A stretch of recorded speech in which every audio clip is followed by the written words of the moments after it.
সন্ত্রাসী হামলার ঘটনায় পাকিস্তানকে দায় দিয়ে উত্তেজনা ছড়ানো ভারত এখন উল্টো তীব্র চাপের মুখে পড়েছে।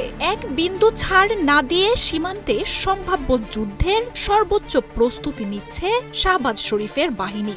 সেই লক্ষ্যে এরই মধ্যে লাইন অব কন্ট্রোলের ঘাঁটিগুলোতে ব্যাপক সংখ্যক সেনা মোতায়েন করেছে পাকিস্তান। জড়ো করা হচ্ছে যুদ্ধবিমান।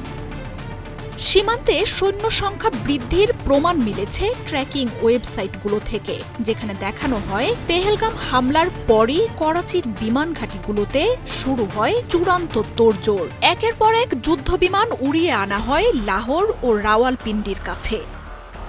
ভারতীয় গণমাধ্যমগুলো বলছে, করাচির সাউথ এয়ার কমান্ড থেকেই বেশিরভাগ অপারেশন পরিচালনা করে পাকিস্তানের বিমান বাহিনী। উত্তরাঞ্চলে ভারতের সীমান্তের কাছে লাহোর ও রাওয়ালপিন্ডিতে 4টি বিমান ঘাঁটি রয়েছে পাকিস্তানের।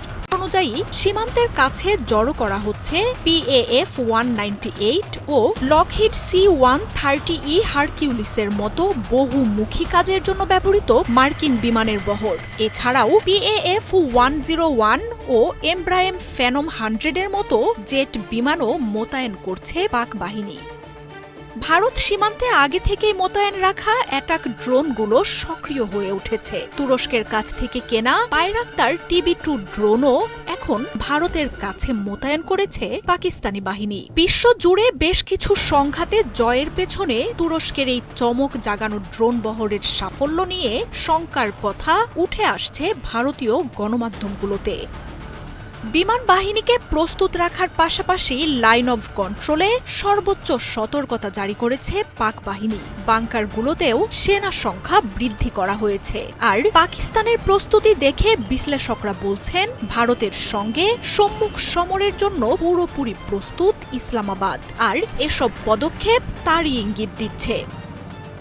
ভারত অবশ্য অভিযোগ করছে, সম্ভাব্য যুদ্ধের জন্য সীমান্তে প্রশিক্ষিত সন্ত্রাসীদেরও জড়ো করছে পাকিস্তান। শুধু সরাসরি যুদ্ধই নয়, ভারতীয় বাহিনীর সার্জিক্যাল স্ট্রাইকের চেষ্টা ভণ্ডুল করতেও সজাগ পাকিস্তানি সেনারা।